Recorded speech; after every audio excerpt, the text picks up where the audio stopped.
chapter 5 and verse 18. Okay, basahin natin ito. 1 Thessalonians 5 and verse 18. Okay, nandiyan na po ba? Okay, basahin natin sabay-sabay. Ready? Go! In everything give thanks, for this is the will of God in Christ Jesus concerning you. Manalangin po tayo, Panginoon. Salamat po. Salamat, matatapos na po yung taon. Panginoon, tulungan niyo po na bago matapos yung taon, matuto po kaming magpasalamat po sa inyo. Pagpapasalamat sa salita at pagpapasalamat rin po sa gawahan namin, Panginoon. Panginoon, tulungan niyo po kami. Ipaintindi niyo po sa amin yung mga pag-aaralan po namin ngayon. Gabay niyo po ko sa pagtuturo ko. Alam niyo po, Lord, at alam ko na hindi ko po ito kaya. Panginoon, tulungan niyo po na magbahagi ito ng mga ayos. Sabakan niyo po yung puso't isipan ko at yung puso't isipan ng bawat isa. Sa pagsasalita ko, Lord, at sa pakikinig ng bawat isa na nandito, tulungan niyo po kami, Lord, na lahat ng pwede namin matutunan po namin sa oras po na ito.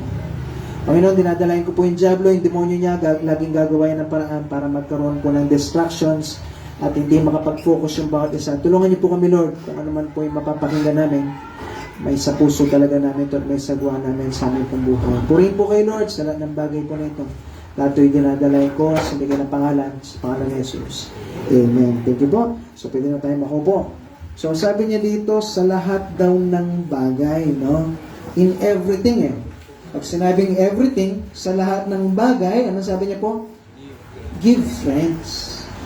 Magpasalamat ka. Bakit? Kasi sabi niya, ito daw yung kalooban ng Diyos. Sabi niya, sa pamamagitan ni Kristo Jesus na mayroong concern sa iyo. Tandaan nyo, sa lahat ng bagay, problema man yan, o kahit anong nangyari sa buhay mo, minsan, alam niyo po yun, yung pinapasalamatan natin minsan is yung blessing lang. Pero pag may problema na, hindi ka rin matutong magpasalamat. No? Sabi ng Bible, in everything. Pastor, ganun ba yun? No? Sabi niya, sa lahat ng bagay na nangyari sa buhay mo, pasalamatan mo yung Panginoon. Pastor, pati ba sa problema, sasalamatan din yung Diyos? Ano ibig sabihin ng in everything? Sa lahat. Pag sinabing lahat, lahat. Diba? Tinignan ko sa Tagalog yung everything, lahat. Diba? Matuto po daw tayo magpasalamat sa lahat ng bagay. Na kung saan, kasi bakit? Minsan, may mangyayaring problema sa'yo, matuto ka pa rin magpasalamat sa Panginoon kasi makakatulong pa rin yan sa'yo. Alam naman ng Diyos yan eh, na bakit napunta sa'yo. Kasi alam ng Diyos na kailangan mo rin yan. No, kumbaga sa school, pag nagkakaroon ka ng test, sino ba nagpapasalamat sa test? Wala. Meron ba na, okay, may special quiz tayo ha? Yes! Yes! Sabi ng mga estudyante, meron ba? Wala. Ano sasabihin ng estudyante? Di pa makapag-review. Di ba? Ganun po yung nangyayari. Pero kahit minsan wala pang mga, kahit sa classroom man yan, wala mga estudyante na pag merong, okay, sige, close your notes, magkaroon tayo ng, anong tawag sa inyo? Surprise. Ha? Surprise quiz. Surprise quiz. No? Okay, labas nyo na yung mga papel nyo. Okay? 1 to 10.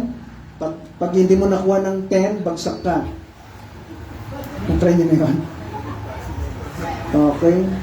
Minsan nagkaroon kami ng test po sa school eh. 1 to 10. Ang taas na score ko. 1. First place ako eh. 1. 1 to 10 man yung score ko. Diba? At sakit-sakit sa loob ko noon. Dahil academy student kami, by module po yung school namin. Sabi ko, hindi ako sanay na yung teacher may nagtuturo, nagsusulat sa harap, tapos nagno-notes ka. Nasanay ako by module kami. Kung ibigay mo sa module, yan yung may memorize ko. Pag lumabas sa test, memorize ko yung mga nakasulat. Pero yung may nagsusulat sa harap, tapos kinokopya ko. Kaya nga nung nag-Bible school ako, kamukha sa labas. Yung Bible school, may nagsusulat. Di ba may teacher sa labas, tapos nagsusulat sa blackboard. Nakaganon ako. Nakikinig ako sa teacher. Yung katabi ko nagsusulat. Kung nagsusulat ka, tinitake notes ko. Ba't tinitake notes mo? Ano tinitake notes ko? Yan, yung susulat ko ba yan? Ganun, o kaya nagsasalita yung teacher, wala siya sinusulat, nagsusulat yung kasama ko. Ano susulat ko? Di ba? So may mga ganun na problema na iniisip mo, paano yun? Paano yan? Paano to? Anong gagawin ko dito? Di ba? Pero sa lahat ng bagay na yan, matuto ka daw magpasalamat sa Panginoon. Kasi soon, yung bagay na yan, makakatulong sa'yo sa buhay Kristiyano mo. Amen po? Na lalo ka maging matatag sa Panginoon. Ngayon, sa buong taon po na ito, matatapos na yan. Ano na po ngayon? 29. Ilang days ba? 30? 31, 2 days. No? Tapos, New Year na, 2025 na. Diba? At mahihirapan ka na naman magsulat pag may pinipilap ka. Ang January 1, 2024 pa rin yung susulat mo. Tama? Kasi nasanay ka ng 2024. Pero ngayon, mag-2025 na. Ngayon, sa 2025 na darating at matatapos yung 2024, pwede ka pa ngayon mag-isip na bagay na pwede mong ipagpasalamat sa Panginoon. Isipin mo nga, ano pwede mong pagpasalamat sa Panginoon? Naisip niyo na po? No? Na may realize mo sa sarili mo kung gaano naging mabuti yung Diyos sa iyo. Amen po? Minsan may mga nangyayari problema. Pwede kang natrahedya o ano man. Pero sa lahat ng bagay na yun, hindi naman nagkulang yung Diyos sa iyo. Hindi ka pa naman umabot sa yung, alam mo yun, yung namamalimos ka. Minsan, natuwa kami, kasama namin mga young people. Natawa yung ibang young people eh. Merong isang bata nagpapapalit. Doon sa Puno Ice Cream, alam niyo yung Puno Ice Cream po? Doon sa bandang Mayasa. Nahulog niya yung 500 niya. Ang dami niya pera, 500 pulubi. Nagpapapalit siya ng mga barya-barya. Yung pinapapalit niya, halagang 2,000 yata. 2,000. 1,000.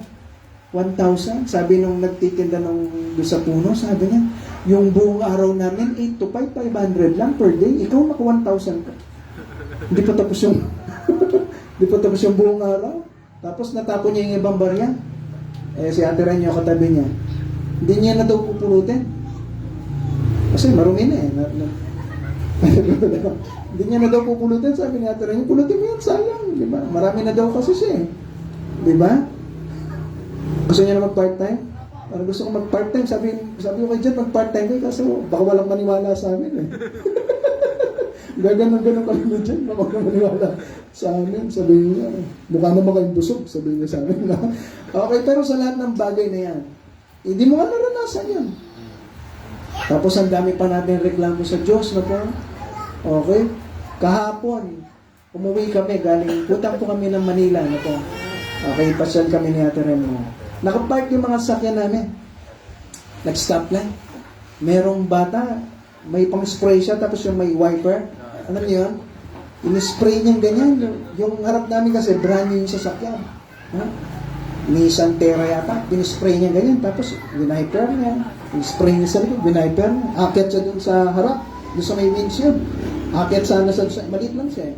Akit siya doon sa gulong. Nung tinapakan niya yung gulong, ginawa naman, binusinahan siya. Tapos binaba na yung salamin, binigyan na siya ng pera. Nandito kami, nandito yung sa harap. Sa gilid, branyo din. Basa. Ginanon niya din. Ang kabila. Tapos mamaya, tinapakan ko, sabi ko.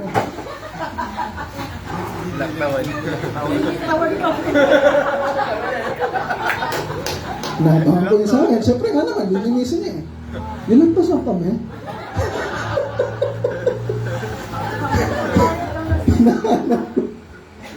Sabi ko kaya rin, tingnan mo to, napaka luma kasi, kaya doon nalagpasan kami. Tapos hinahanap, nasaan na siya napunta? Utak na itong taong ito ha. Alam niya yung mga brand new, no? Alam niya kung kanino siya maglinimos. Tapos makakarami siya na. Okay, ba't nakwento ko yun, no? Nakakatawa. Pero salamat sa Panginoon, hindi mo naranasan yan, no? So, isa pa lang bagay na yan. Isa pa lang na bagay yan na pwede mong pasalamatan sa Panginoon. Ano pa ba yung pwede mo pang iba pa? Sa buong taon, no? 365 days, hindi nagkulang yung Diyos sa iyo. Amen po? Ngayon, sa lahat ng bagay na yan, no? Yung topic po natin, giving thanks to God. Nagbibigay ka ba talaga ng pasalamat sa Panginoon? Amen po. At sa pagbibigay ng pasalamat sa Panginoon, paano ka makakapagbigay ng pasalamat? Minsan, masarap na marinig yung thank you, di ba? Diba, may binigay ka, thank you, sasabihin mong ganyan, o ikaw sasabihan ka, dahil nagbigay ka, thank you, masarap na kagad sa puso yan, di ba po? Pero alam mo pa yung mas masarap sa puso ng Panginoon. Pag meron ka sinabing, Lord, salamat po, at sa pagsasalamat ko po na yan, pagpapasalamat ko sa inyo, meron akong gagawin na para po sa inyo. Amen po? O ano yung pwede mong magawa para sa Panginoon? Sa pamamagitan ng pagsabi ng pasalamat, isa yun. Pero ano pa po? Number 1, sabi niya, by going to church. Sabi ng Psalm 100 verse 4, tignan po natin yan. Psalm 100 and verse 4. Psalm 100 and verse 4.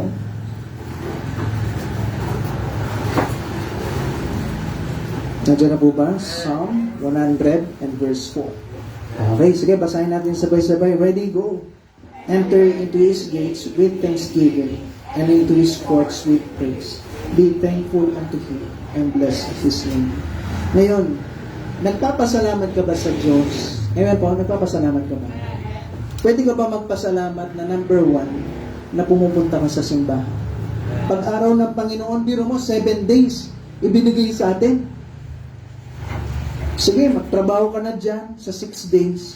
Pero yung araw ng Diyos, hiling niya sa'yo na dapat nandito ka. Huwag mo nang kunin. Amen po? Isa na nga lang araw, kukunin mo pa. Pupunta ka dito na pinapakita mo sa Panginoon, Lord, salamat po. Pagbukas dyan, enter into His gates, no? Pagbukas dyan sa gate na yan, no? Magpasalamat ka, no? Meron kang puso na, Lord, thank you po. Tapos na naman yung buong linggo. Okay? Magsisimula ulit ng Sunday. Pero bago magsimula yon, unahin kita. Amen po? Kaya nga, Sunday tayo nag-church kasi yung araw ng linggo, di ba? Ano ba yan? Una yan o uli? Una yan. Binibigay mo yung unang araw sa buong linggo. Kasi para sa Kanya yan. Na pinapakita mo, Lord, salamat po. Dami niyo nang ginawa sa buhay ko. Amen po? So ngayon, nandito ka ba na inaalala mo na Lord, salamat po sa mga ginawa niyo sa buhay ko. O nandito ka na nag-church ka na sinasabi mo, nakakaya kasi kay pastor. Huwag po, no? Huwag niyong gawin para sa akin yan. Kasi soon, pag ginagawa mo para sa akin yan, magsasawa po tayo. No? Darating sa punto, kung ginagawa mo yan as a utang na loob o ano man, huwag niyo pong gawin na gano'n kasi magsasawa ka. Darating sa punto, hindi ka na rin pupunta po dito. Gawin mo yan kasi pagpasok mo sa church, Lord, salamat po. Salamat sa ginawa mo sa buhay ko. Salamat, ito na naman. Natapos na naman, Monday hanggang Sabado, natapos, okay ako. Wala nangyari sa akin. May mga problema.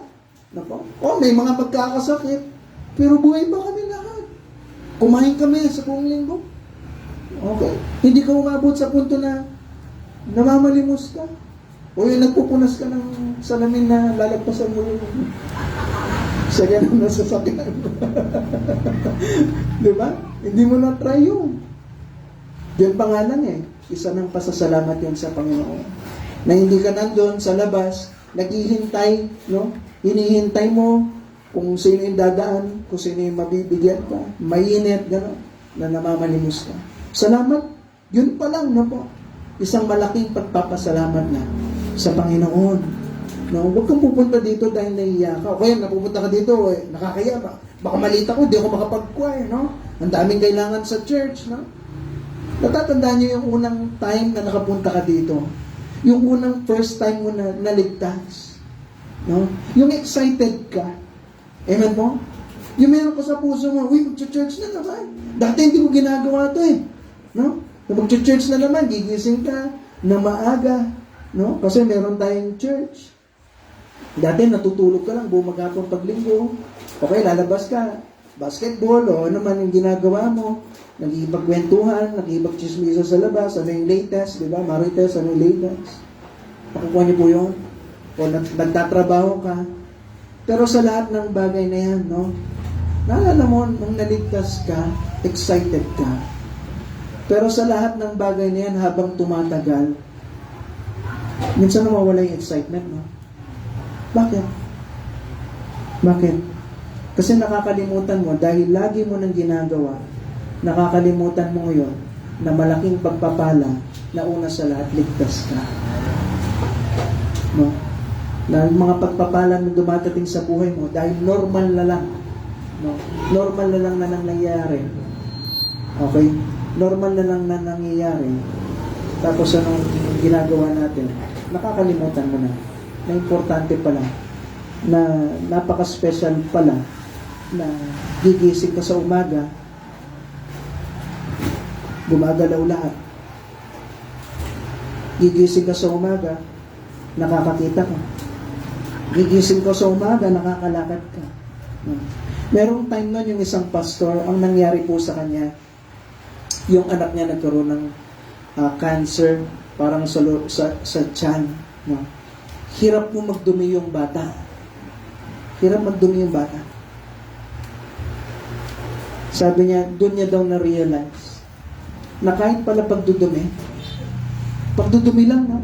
Pinagpre-pray pa nila sa Panginoon, Lord, tulungan niyo po yung tiyan ng anak ko na makadumi siya ng maayos. Kasi hirap daw na hirap yung bata. In pain talaga yung bata kasi hindi siya makapagdumi. Na dumating sa punto yung anak ko, makadumi na. Pero pati pagdudumi, pinagpre-pray. Pero ikaw, dumudumi ka sa araw-araw. Okay yung immune system mo, lahat gumagana. Pero dahil lahat gumagana, normal lahat, no? Minsan nakakalimutan natin na napaka-blessed pala natin. Amen po? O, minsan meron pa ako nakita sa Facebook, silang dalawa, ng kapatid niya, magkadikit yung ulo nila. Ewan ko nakita niyo na yun?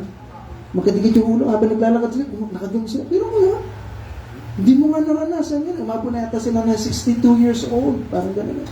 Magkadikit sila. Maliligo yung isa. Kortina lang, nakaganon. Pero nakaganon ka. No? Hindi pa malaking pagpapala na kompleto ka. Na wala kang kadikit. Amen po? Oh. Yung mga bagay na pinapasalamatan mo sa Panginoon.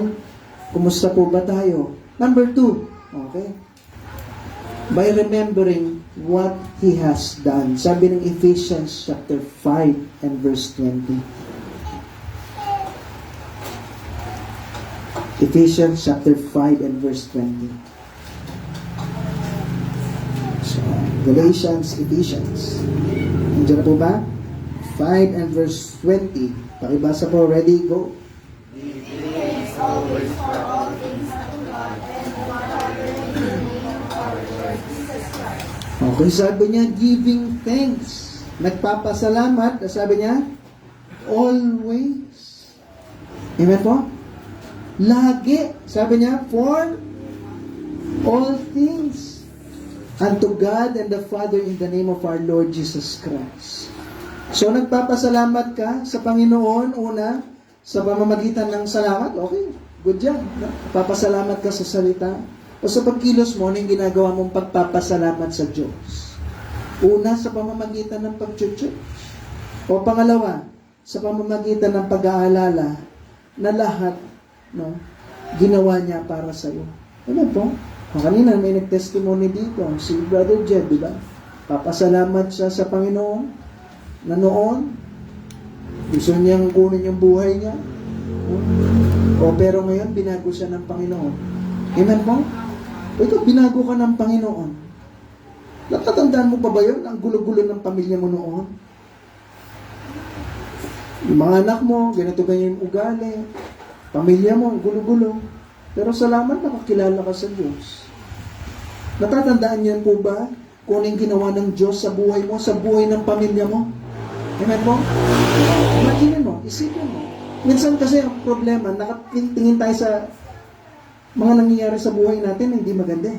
At yung nangyayaring maganda, no, hindi natin pinofocus. Puro tayo problema dito. Problema to, puro problema yung iniisip. Pero yung katotohanan ng buhay na iniisip mo, yung mga ginawa sa iyo ng Panginoon, no? Iniisip po ba natin yun?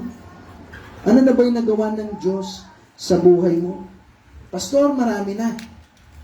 Okay?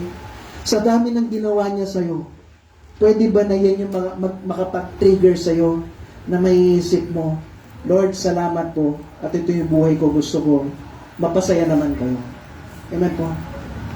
O kamukha ka ng ibang Kristiyano na sinasabi mo, Lord, salamat po, okay ako, okay yung pamilya ko, pero bakit ang hirap-hirap pa rin tanggalin yung kasalanan sa buhay natin?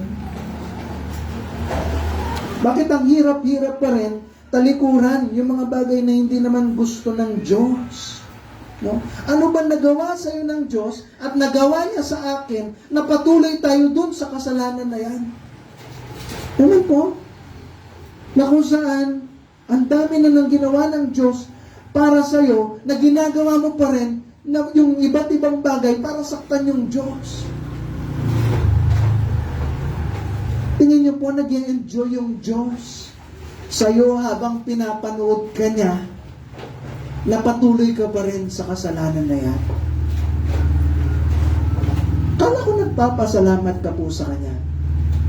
Inayos niya yung buhay mo, yung mga problema mo noon, no?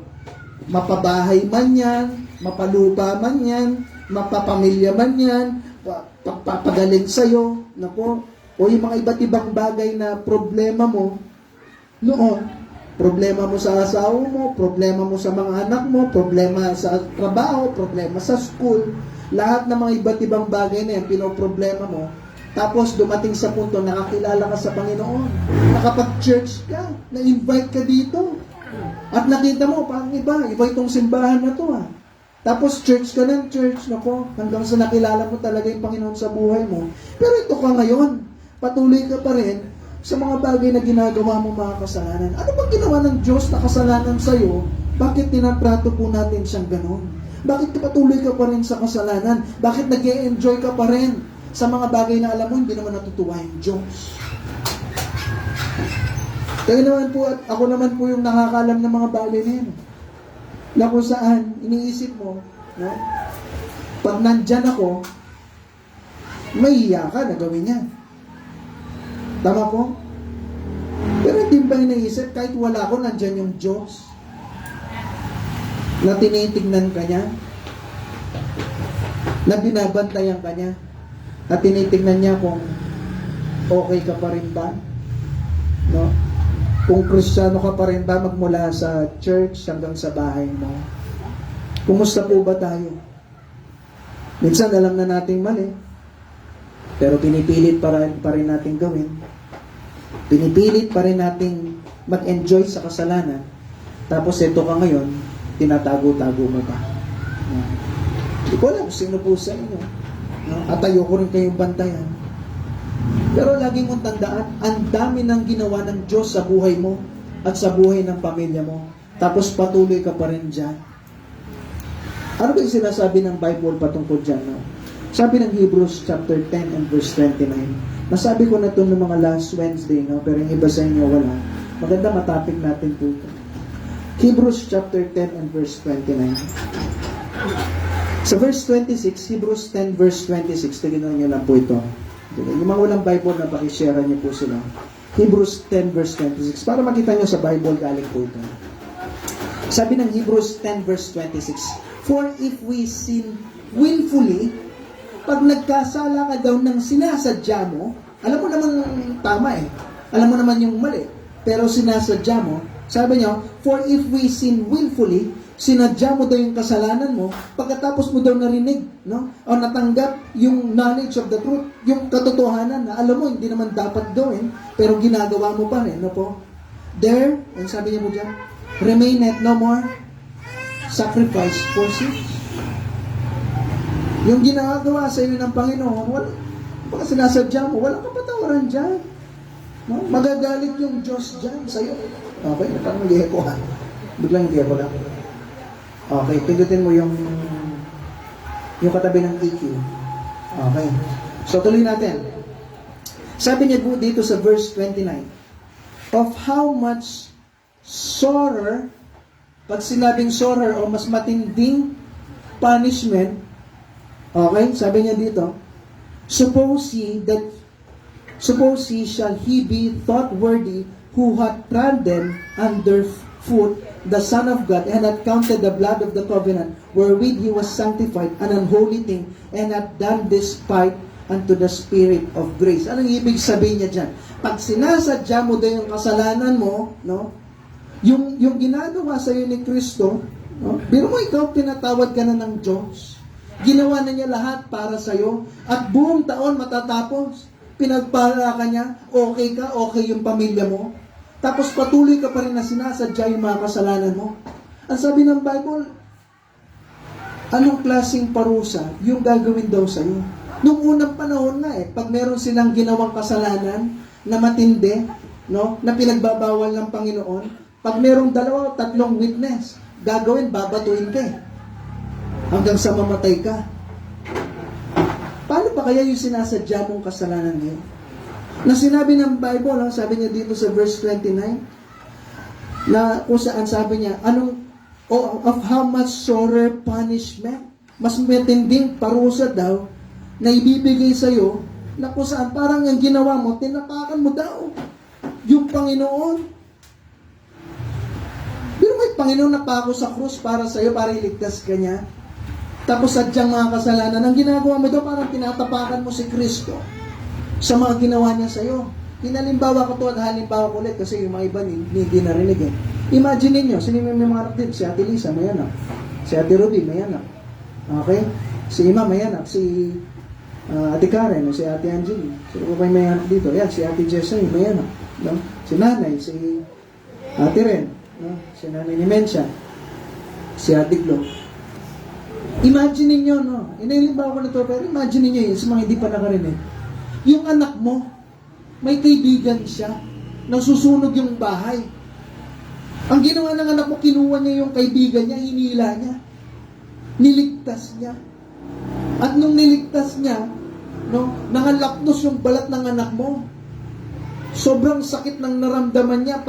Pagkalabas nilang ganyan dun sa bahay na nasusunog, napadaba sila, sigaw na sigaw yung anak mo. Sa sobrang sigaw na sigaw siyang ganyan.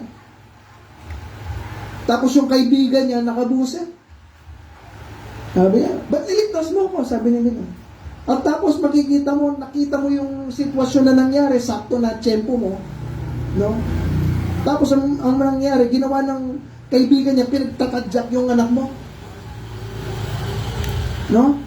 At pinagtatapak-tapakan niya habang in pain, sakit na sakit, na tinamahan dito yung anak mo. Sigaw ng sigaw. Anong gagawin mo? Nakita mo yun.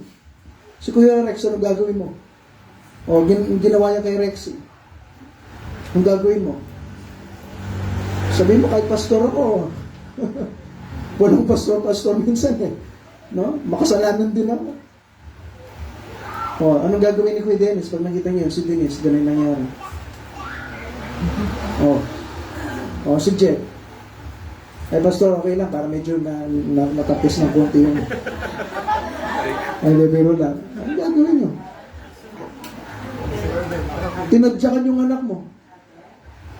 Pinagtatapak-tapakan pagkatapos yung nangalapnos yung balat. 3rd degree burn. Napakahirap mo, napakasakit mo. Anong gagawin nyo? O siya tira, anong gagawin mo? Ay, naku, magkagulo na yung mundo. Tama po? Oh. Pero alam nyo, yung Panginoon, lahat ginawa na niya sa'yo. Tapos sabi ng Biblia, pag sinasadya mo yung kasalanan mo, yung Panginoon pinagbubugbog, pinagpapako sa krus, para pagbayaran yung kasalanan mo. At pagpatuloy ka sa kasalanan na yan, sinasadya mo yung kasalanan mo. Sabi ng Bible, tinatapak-tapakan mo yung Panginoon. Pastor, ganun ba yun? Ganun po yun, sinabi ng Bible.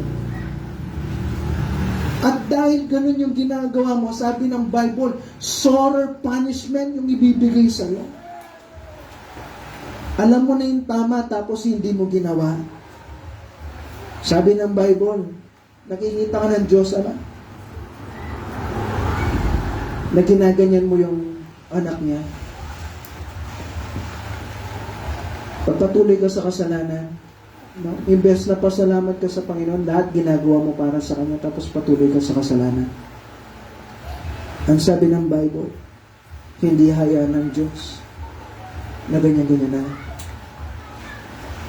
Pastor, wala naman nangyari sa akin. Maghintay ka lang. Kaya sabi ko sa inyo, hindi ko kayo kailangan bantayan. Ayoko mangyari sa inyo ito, kaya nga tinuturo ko eh. Kumbaga sa warning, sinasabihin ko kayo. No?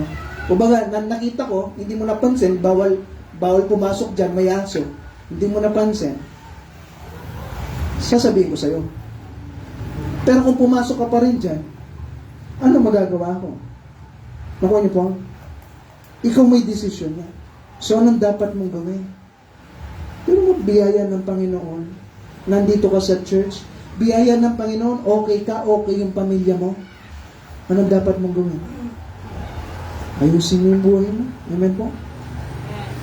Magpasalamat ka sa Panginoon na kung saan sa pamamagitan ng paglilingkod at nandito ka sa church at magpasalamat ka na po sa pamamagitan ng inaalala mo yung ginawa sa iyo ng Diyos. At yung huli, number 3, by your service, sa pamamagitan ng paglilingkod sa Kanya. Sabi ng Colossians, matatapos na po tayo. Colossians chapter 3 and verse 17.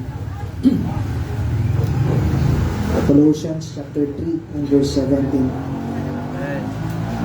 Sabi niya dito, and whatsoever ye do, pakibasa po, ready, go.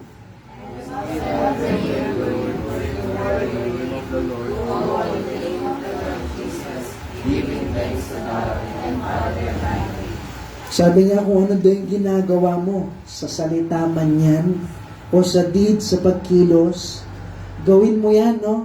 Para sa Panginoon, sa pangalan ng Panginoong Jesucristo, no po, na sa paggawa mo yan, pinapakita mo na nagpapasalamat ka sa Kanya. Ano yun? May ginawa ka sa church, no? Isang bagay para sa church. Gawin mo yan kasi inaalala mo para sa Panginoon. Nagwalis ka, Lord, salamat po. Ito, Lord, ginagawa ko ito para sa iyo.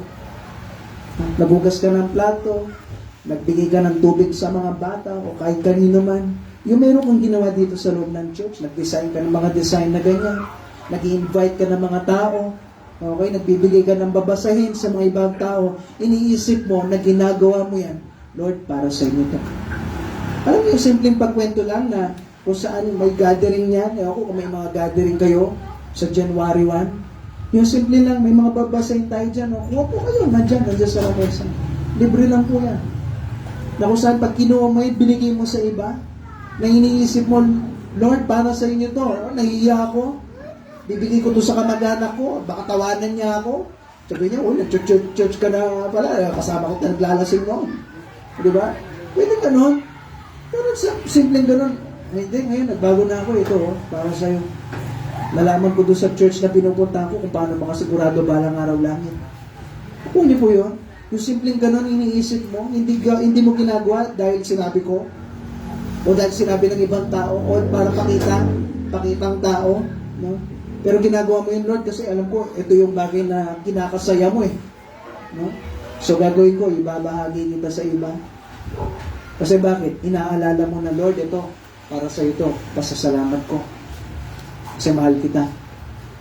Kasi marami ka nang ginawa sa buhay ko. Kukuha niyo po yun? Ganun po ba tayo sa ating Panginoon na meron kang ginagawa kasi ginagawa mo yan kasi gusto mo mapasaya yung Panginoon sa buhay mo. Imagine niyo, no? Merong isang tao tumulong sa iyo. Merong isang tao na merong ginawang mabuti sa iyo. Imagine niyo, no? Okay, may isang bagay ka ba naaalala na merong isang tao na tumulong sa'yo? O may binigay sa'yo sa oras ng pangangailangan mo? O nabigyan ka ng malaking pabor ng isang tao mo? Meron ba? Meron ba? May naisip po kayo? Meron po kayo naisip? Isang taong tumulong sa'yo?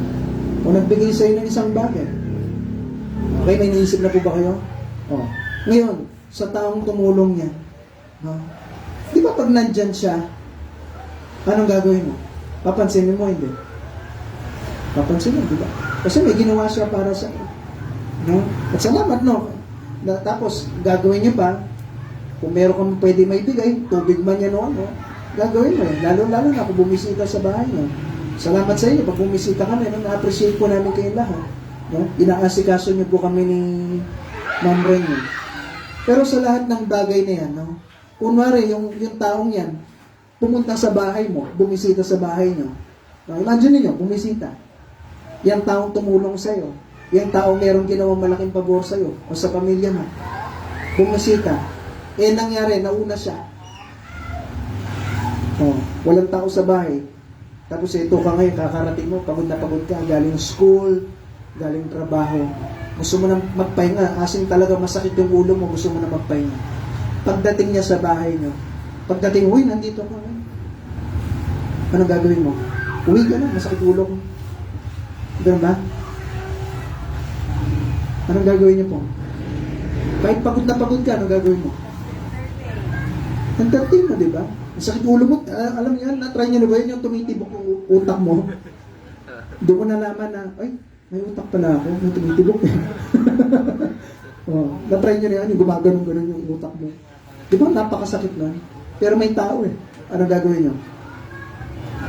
Entertain mo, di ba? Kasi mo, pasok mo ganyan. Sakit-sakit ng ulo mo, gumaganon ka sa sakit, kumuha ka ng katingko o epikasen oil, pinahin mo na lang eh, para ano, tapos uminom ka ng Bayit Jesse. Para bakit? Para may entertain mo yung tao na mayroong ginawa sa'yo. Tama po? Tama po ba? Masakit yung ulo mo, ikaw lang mag-isa. Okay? Bili ka ng soft drinks, bili ka ng kung ano, walang soft drink, sakto pa, wala sa rep, walang yelo, patay tayo nito, sakit ang ulo ko. Maglalakad ka kung bibili ka doon sa tindahan. Tama po? Lalong-lalo na kung kung barangay official yan o ano man, di ba? Yung mayor pumunta sa inyo. Okay, kahit galit ka sa mayor o ano man, nakakaya, di ba? Alam niyo yung nakakaya. Di ba po? Lalo-lalo na kung merong ginawa yan na mabuti sa'yo. Diretsong may binigay na tulong, humingi ka ng tulong, bigay ng 20,000, 30,000 sa'yo, nangangailangan ka. Tapos bumisita. Paglilingkuran niyo po ba siya? Paglilingkuran niyo, di ba? Paano kaya yung Panginoon? Hindi mo ba siya pwedeng paglingkuran? Marami na bang ginawa yung Diyos sa buhay mo? Minsan masyado kang tingin doon sa pera eh. Hindi ka man diretsong binigyan ng Diyos ng pera na nahulog sa langit. No? Pero meron siyang iba't ibang ginagamit na tao para ma-provide yung pangangailangan mo. O ngayon na-provide. No? Ano na ba yung ginawa mo naman para sa Diyos? Pwede ba na meron ka namang gawin na service sa Kanya? No? Ang hirap po kasi na, alam mo yon, sinasabi mo mahal mo yung Diyos. Pero bigat na bigat ka sa mga ginagawa mo para sa Kanya. Alam mo yan, magpupunta ka ng church, tapos puyat ka kasi kahapon, o ang dami mong ginawa, masakit ulo mo, ano man. Tapos yung parang, pagpunta mo sa church, napakabigat ng church naman, sakto pa kasi linggo eh. Pero pag oras yun ng trabaho, hindi ka magre-reklamo. O pag oras yun ng school, hindi ka magre-reklamo kasi gusto mong tumaas yung grades mo. Nakuha niyo po yun?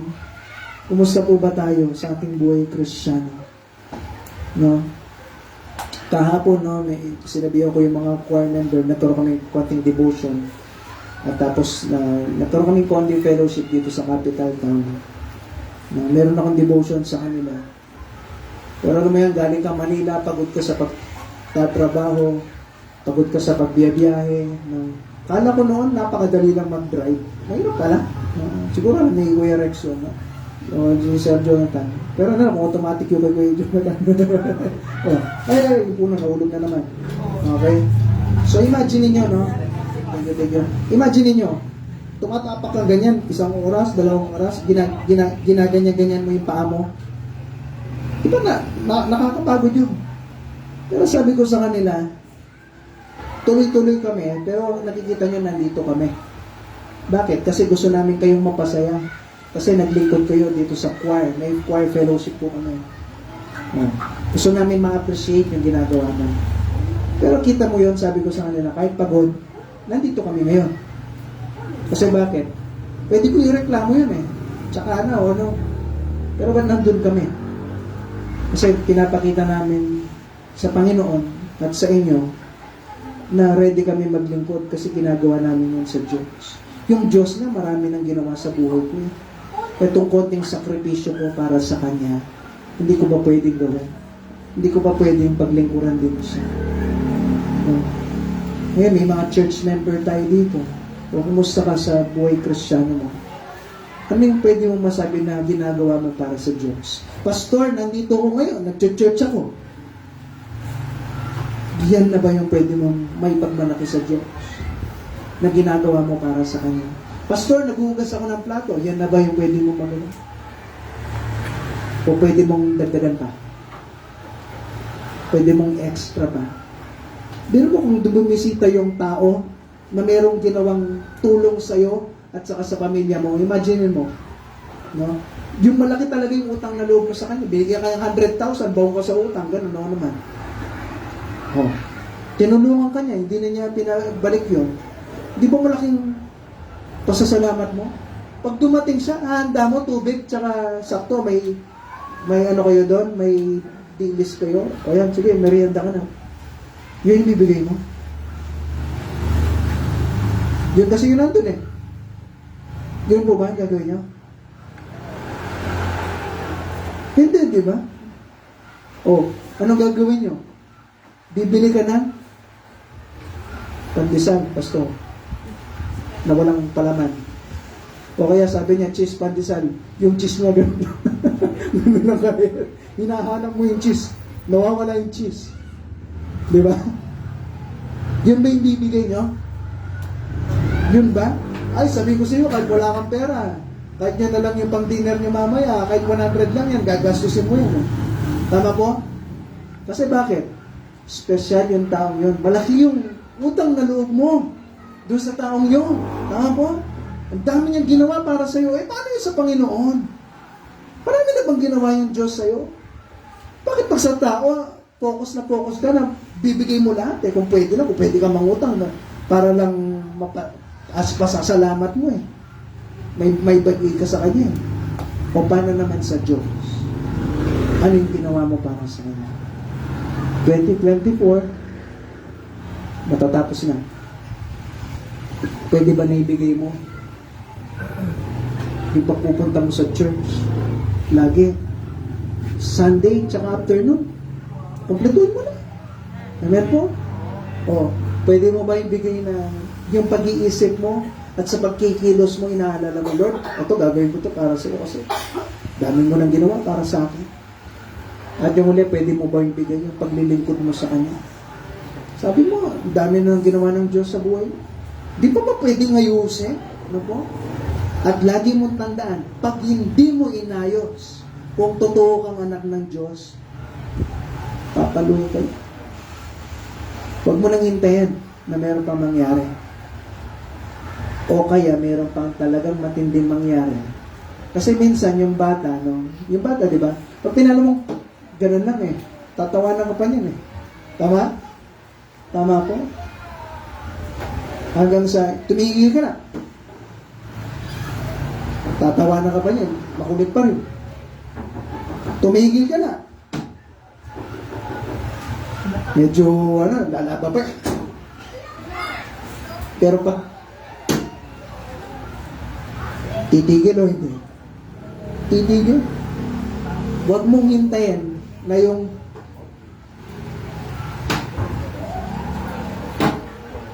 hanggang sa tandaan mo, bandang huli, babalik at babalik ka pa rin sa Panginoon. Kasi bakit? Bandang huli, ikaw rin yung magiging lugi dyan. At darating sa punto, kung totoong anak ka ng Diyos, tatalikod ka din eh. Hahanapin mo rin siya. O ba't doon lang sa tapig ng kuwate, ayusin mo na. Diba? Para hindi na malakas. At di na masakit. Ay, patuloy pati kami kung masakit na. Diba? Para hindi na masakit. No? Kasi bakit? Karapat dapat na yung Diyos meron kang gawin para sa Kanya. Kung totoo, nagpapasalamat ka. Pero kung yung pagpapasalamat mo sa Diyos, yung konti lang, no? Hindi mo naman gagawin to. Yung bagay na, hindi mo gagawin yan. Salita lang na nagpapasalamat ka. Pero wala talaga sa pagkilos mo.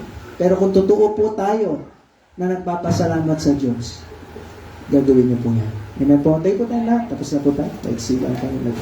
Turo na po. Habang nakapikit na mata na kayo kong ulo. Kumusta po tayo sa ating pong buhay Christian? Nagpapasalamat ka ba talaga sa Kanya? Kung totoo nagpapasalamat ka, yan yung magiging trigger point mo na, Lord. Salamat. Okay na naman ako buong linggo. Church ako ngayon kasi gusto ko nang mapakita sa iyo na totoo nagpapasalamat ako. Lord, nagpapasalamat ako. Ito yung magiging dahilan na inaalala ko lagi. Lahat ng mga pagpapala na nangyayari sa buhay ko, sa buhay ng pamilya ko. Kaya ayusin ko yung buhay ko. Yung kasalanan na to na, oo, nag-enjoy ako ngayon. Kaya ko naman na soon magalit kayo sa akin. Natitindi yung palo ko na mayroong mangyari sa akin o kaya sa pamilya ko. At yung muli ko totoong nagpapasalamat ka sa Panginoon. Yung paglilingkod mo, mag-iisip ka kung ano yung mga iba't ibang bagay na pwede mo magawa sa Diyos. Salamat na nandyan ka sa church, na po, faithful ka. Pero tandaan niyo po, kulang yan kung hanggang doon ka lang.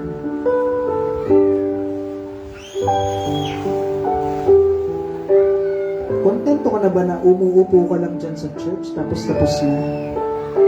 Kontento ka lang na nakikinig ka sa preaching ni pastor at kumakanta ka bawat service, hanggang doon ka lang. Sana huwag ka maging kontento na ganyan yung ginagawa mo sa Diyos. Napakabuti sa atin po ng Panginoon na dapat meron pa tayong ginagawa na iba pa. Na ginagawa mo, babasa ka ng Bible, nagpre-pray ka, at ginagawa mo yung pinakagusto ng Diyos. Pastor, ano yung pinakagusto ng Diyos? Magbahagi ka ng salita niya sa ibang tao. Yung pinagmamalaki mo siya sa ibang tao. Ako niligtas ng Diyos. Kahit yung gagawin ko para sa Kanya. Yung meron kong gagawin na gawin. Alam mo ba, alam ko kung paano pumunta ng langit balang araw. At gusto ko na ikaw malaman mo rin. Meron ka pang ginagawang ganun sa Panginoon. Kumusta po tayo? Kung totoo ka nagpapasalamat, meron kang gagawin na iba para po sa Panginoon.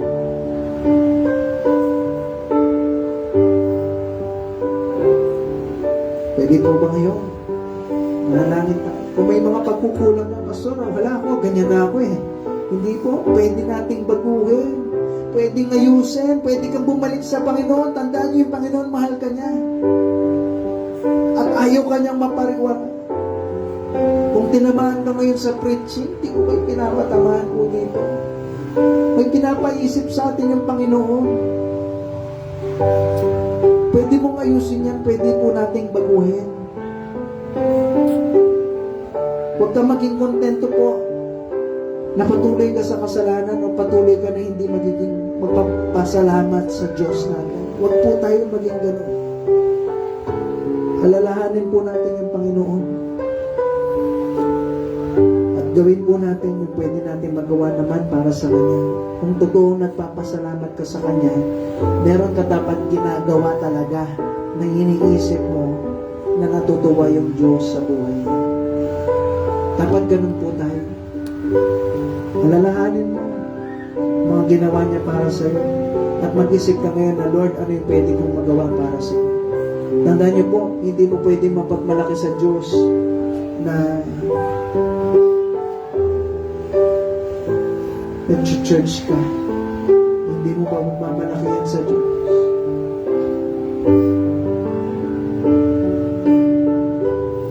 Dagdagan pa natin. Dapat mag-isip ka na pwede mo magawa para sa Kanya. Meron siyang isang favorite na pwede mong gawin. Ipakilala mo siya sa ibang tao. Magbahagi ka na si Kristo namatay, inilibing at nabuhay muli. At gusto niya na mailigtas yung ibang tao. At ikaw yung gamitin niya para ibahagi mo sa iba. Na balang araw pwede rin sila pumunta ng langit. Yan yung gusto at favorite ng Diyos na gawin mo. Ipakilala mo siya sa ibang tao.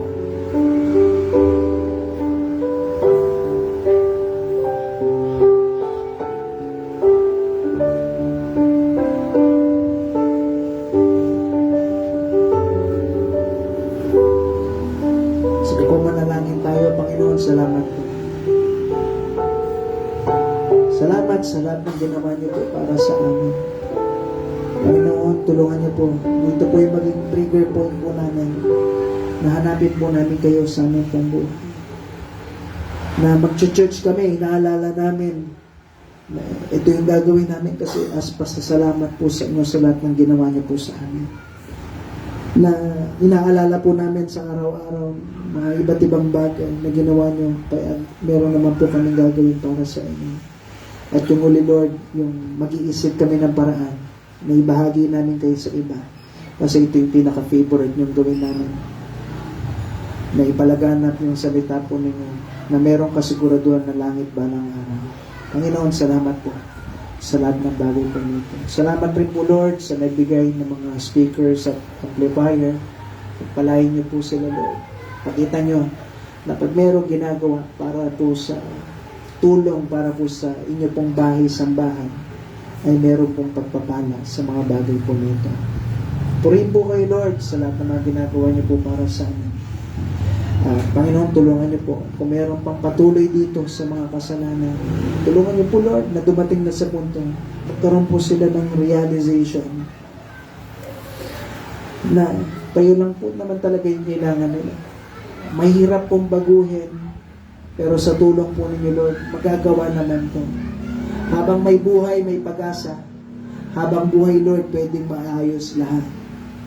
Kaya, Panginoon, tulungan niyo po na makonquer po nila ito. At dumating na sa punto na paglingkuran po kayo ng totoo at tapat. Mas masarap, Lord, na nag-church po kami. Na naiisip namin na malinis po kami sa inyo pong harapan. Purihin po kayo, Lord, sa lahat ng bagay po nito. Lahat ito'y dinadalayan ko sa bigyan ng pangalan. Sa pangalan ni Jesus. Amen. Okay, so magkaroon na po tayo ng offering. Hilingin ko si tatay na ipag-pray niya ang ating offering.